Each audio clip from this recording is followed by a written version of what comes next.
In this video, we're going to check out this really awesome exhaust gas temperature weld-on bung from Mad Racing. This piece is cool. Check it out.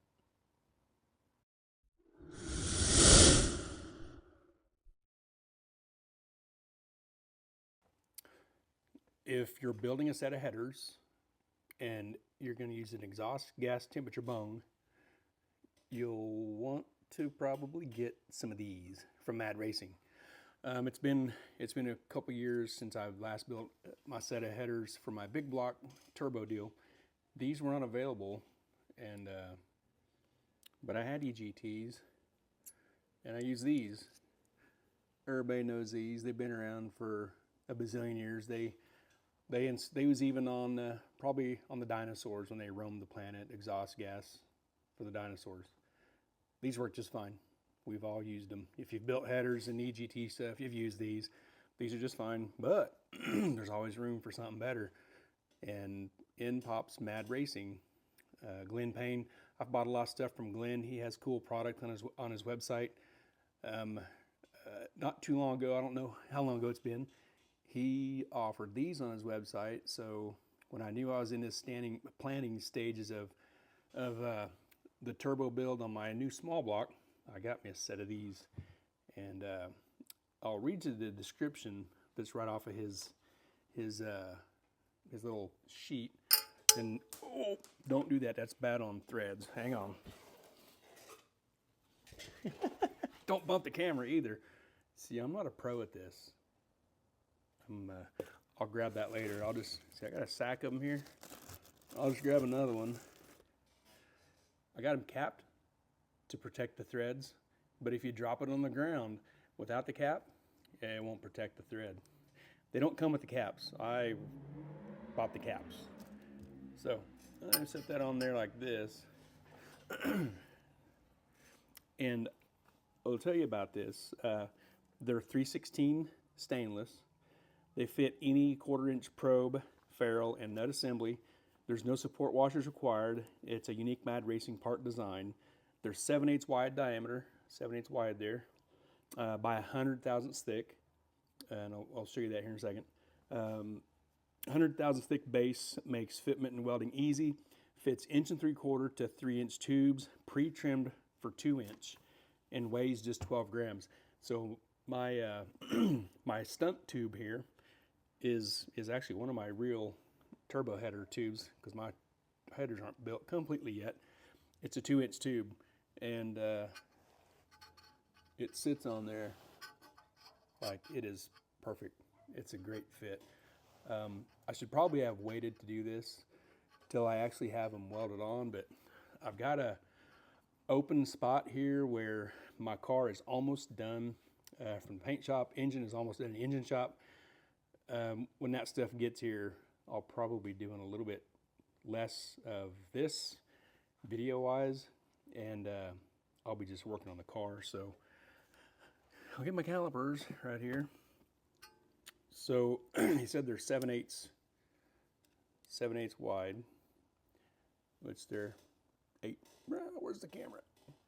8, 7, 7, pretty much 7/8, and they're 100 thick. Looks like probably 100 right there. It's 100. I'm not very good at this. There's 104. Looks like it's a little thicker right there on the downside there. See right there, it's pretty. Oh, back up. It's 160 on that thick part, but the thinnest part of this thing right there, it says 105, 106. So when you're welding this, if you're a good welder, you'll do a good job. If you just like to slob some rod on stuff, you don't need to on this stuff. See, this tube is 60 thousandths thick. It's as advertised, 60 thousandths thick. This says 62. There's a little bit thicker spots on it, like at the bottom, be a little bit thicker. But I'm about to drop that on the floor. When you're welding this stuff, and I'll probably show a little video when I do weld it. A good standard for your weld size is 1.5 inches an inch and a half, is 1.5 times T. T being the thinnest material, which you're the 60 thousandths. This is 100 here. This is 60 thousandths, that tube. So 1.5 times 60 thousandths would be 90 thousandths. That's all the bigger bead you need to make to weld around this. So with it being 100 right there, you only need a bead that comes up to the 100 spot. Even out here where it's real thick, you don't need to pile it on and fill all that up. Just a nice little bead around there will hold that just fine. This is a great fit. It sits on that 2-inch tube. Pretty awesome. Like I said, I can't wait to use these. That's Glenn Payne at Mad Racing has these, and I hope the one that I dropped it might need a file job to clean up the threads. I hope not. But I just wanted to show these off a little bit. I like, like in some other review videos I've done, I try to buy cool stuff, good stuff, stuff that makes sense.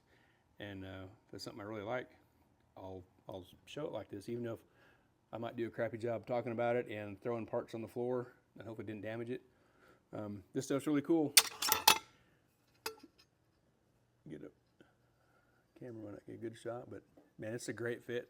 This is gonna weld good. This stuff, I don't know what the material is. It's probably just you know, Glenn. This is 316 stainless, and our header stuff is stainless. This stuff here might be just some mild steel junk. And if you've welded some of these before, you'll know, like up on the base of this, sometimes they don't want to undercut. Sometimes this stuff doesn't weld very good. It just depends on the material. It's not because you're a bad welder.